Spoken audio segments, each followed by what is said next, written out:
Nana, where are we going? Oh, you two donuts convinced me to go on a 1,300-mile road trip to Serbia.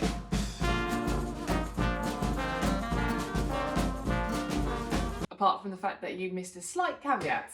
They forgot to mention was that we're going to go in the Tesla 3. It's a rear-wheel drive. On paper, it's supposed to do 273 miles from one charge. We're about to do a 1,300-mile trip. Let's see how this performs.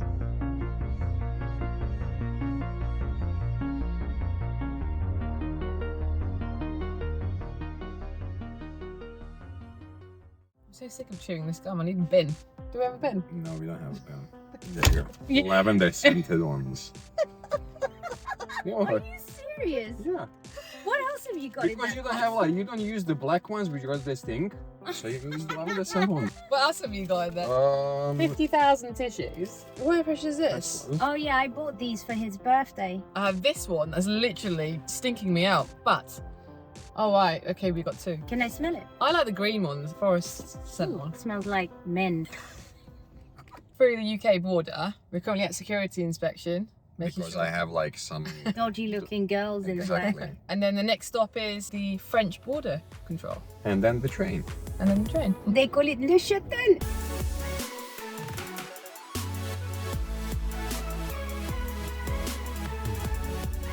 Now we need to change the miles per hour to kilometres per hour. Now you can stick to the speed limit. So we've just made it to our first charge point. We're across border control, we're now in Calais. And the first problem that we've come across is that the map hasn't picked up where exactly the superchargers are. It was taking us back across the border control. It was either that or... We're stupid. Yeah.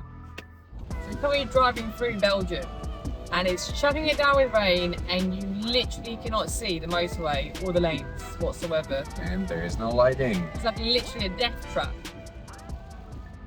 This is our last stop now, before we hit Cologne for today. We expected that the charge would be at 44%. We haven't been maxing out to the speed limit, and if you drive like 5-10 kilometers below that... It's essentially a grandpa car.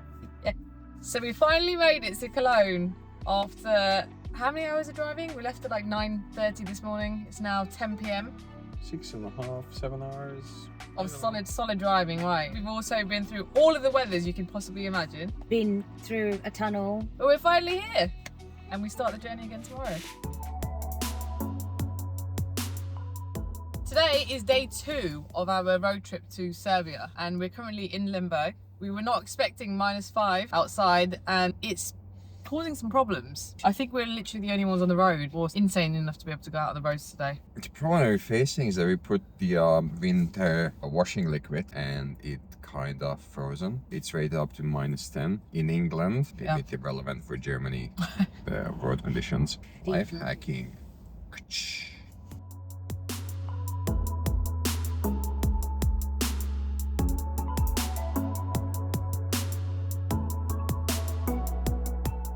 Of all the charging points that I've been to date, this must be the prettiest one of them so far. Look at those views. It's worth the wait.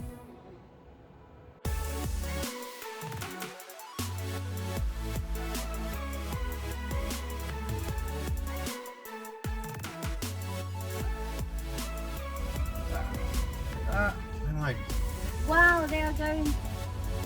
Oh. Wow, look at that. Eh? That's what I'm saying. Look at the moon, or the sun, sorry. What is wrong today? I'm like, really? Because it was so round, I thought it was the moon. So we're about 12 minutes away from our next charging stop. And we're already started to precondition the battery. At the moment it's about -1 degrees outside. And preconditioning the battery means that it starts to heat up the battery to about 10 degrees, which is the optimum for it charging. Ideally, you want to be doing this before you get to the charge point, usually about 15 to 20 kilometers beforehand, because once you get there, it'll take a hell of a lot longer if you start to precondition it at that point, which is something that we realised this morning. So this morning it was about -7 degrees and we forgot to precondition the battery. So when we got to the supercharger, we actually only got about 50 kilowatt out of it. Meaning that I have 2 lousy co-pilots. How are you finding this driving experience so far? Another name for Nick is the Grumpy Serb. Are you a grumpy Serb?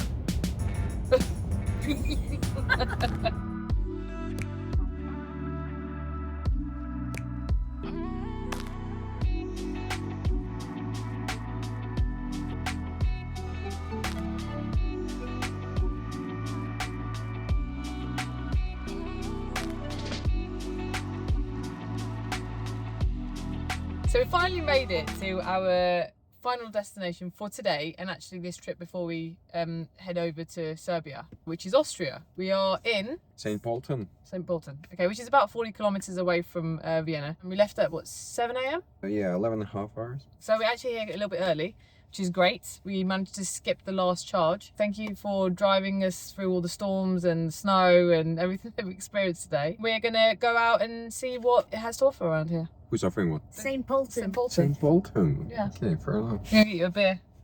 A much deserved No. one, I think. No. Sauvignon Blanc. Yes, please. Thank you. Okay, there we go.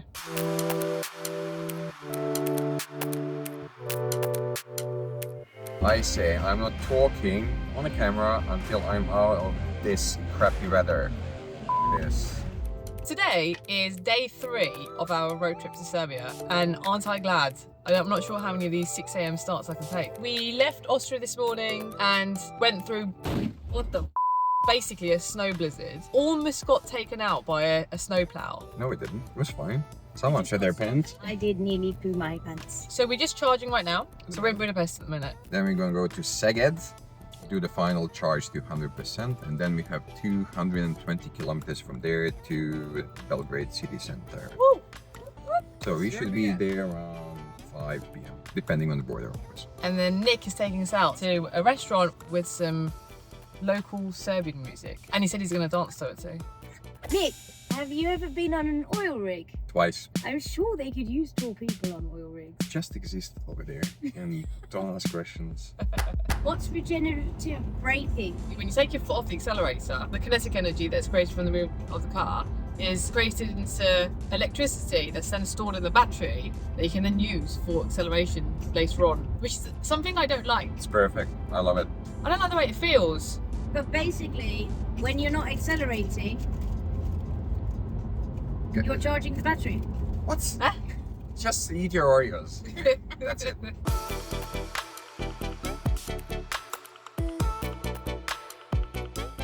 We've finally made it to Belgrade. And this is our apartment. Those two over there. Are you happy we're here? Well, like after 3 days of driving? No. I had a great time in the backseat. Yeah, I'm sure you did.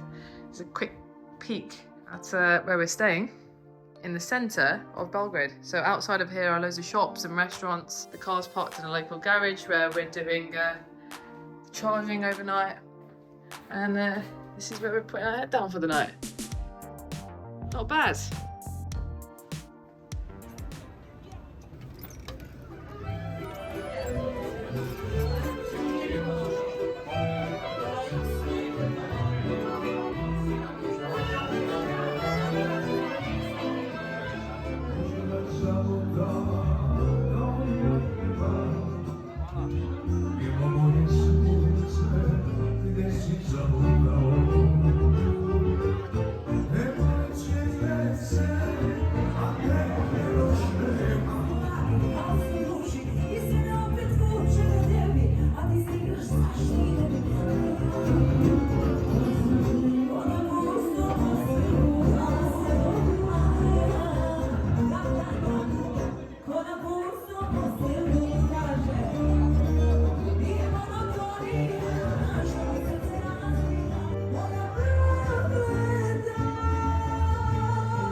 So there's a few sore heads this morning, but I have to say that I'm actually really pleasantly surprised about Belgrade. It's not one of the destinations I would have had on my list, but seeing as you were coming, I thought we'd come for the ride, and I'm really glad that we did because it's a great city.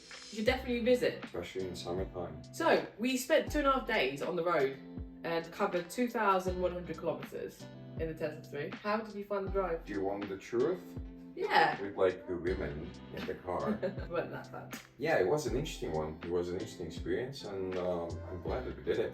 Driving the electric 1,300 miles, Miles, something like that. There were some concerns at the beginning when I was planning the route. One of the main irrational fears is around the charging stations and points that we discussed. We kind of ended up charging or topping up the car 10 times. You always kind of take the risk mitigation approach of, just having enough juice when you come to a charging station in case the supercharge is not working to get to the next one. Yeah, exactly. So you always had some sort of contingency, which you usually don't have with, petrol cars. Yeah.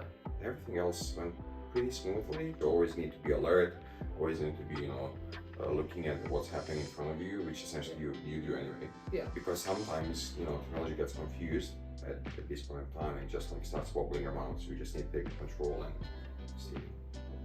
Yeah. I think that's one up. Everything else, except the weather conditions, sometimes in some of the countries. It was snowstorms, there was torrential rain, winds. Our seats in Tesla Model 3 comfy for sleeping. Very comfortable. They were. It's all very plasticky for me. Right? It gives a bit of a cheap feel. I'm not necessarily a big fan of like the leather. Yeah, of the course. Tesla, but says the girl that drives Porsche. surprisingly, they were very comfy. To be fair, in general, the car has a lot of space. Yeah. To think there's 3 of us and we had all of our baggage as well. Actually, there was a lot of space in the boots, in the back of the car, What's huge? front. Yeah, there's a lot of space. So for a road trip, it's actually pretty perfect. And that's the other good thing about electrics, that you've got that space at the front as well. Because obviously it has no engine. I love the infrastructure that in Germany particularly. They're obviously quite advanced in their EV journey. Some of the challenges that we faced in some of the other cities, like in Austria for example, or Belgium, was that the charge points were literally in the middle of nowhere. Like you literally are in the middle of nowhere and you'd be lucky if there's a cafe nearby. Yeah, you would expect them to be around the service station and stuff, to have at least a coffee shop or something sometimes. Hotels, small hotels that, restaurants were not working, cafes were not working. Yeah, exactly. So you're kind of even struggling to go to the toilet. Yeah, exactly. On that point though, actually, the fact that the superchargers are in either like a retail park or somewhere where you can go to cafes, the thing that you find is it's almost like the money that you're saving, you're spending it in the shops, right? Yeah. And that's the point, Yeah. what are you saving on petrol, you're spending over there. Yeah. Unless you have a free charging, like in Hungary and Serbia. Yes. No That's charges. right. It's free of charge still. You need a good co-pilot to press all the buttons and stuff. Classical cars or older cars, let's say, and some of the new cars, you still do that sort of physical tactility where you can, hold your steering wheel, look in front of you, and you can touch the buttons and change the wipers and speeds and stuff. And here, like every time you touch something, you need to take a look at the screen and see what the hell is going on. Yeah. And you need, to press something. So if there's no one around you, it's really, really hard to concentrate on both. In general, yeah, you should set everything up before you set off and you drive, but like in real life, Yeah. you need to change and adjust things whilst you're driving. Exactly. That's a concern. Yeah, that is a concern. Especially on long journeys as well, right? In that sense, you've said a few times that it's a grandpa car, but grandpas would actually really struggle with the technology, wouldn't they? You said it's Gen Z grandpa car because Yeah. they like the technology, but you still need some planning still around, how you drive a car on a really long destination. And overall, we have to say that actually it's a good all-round car. There's nothing It to is. shout home about, but it does. I would do it again. Yeah. I wouldn't think twice about doing a road trip in an electric. Like, it wasn't an issue at all, really. I was in charge of the snacks and the sleeping. The interesting thing, and we discussed this a number of times, and especially when we got to the charging points, was that, especially as a Tesla driver, you become part of what is somewhat like a cult, really. Yeah, community, everyone Yeah, it is, smiles, everyone Yeah. chats. So, from us, it's a thumbs up for Tesla S on a road trip. Are you sure? Tesla 3, sorry. That's really, really good for a base model. Really, really nice car. Thumbs up. There you have it. Stay tuned for some more road trips.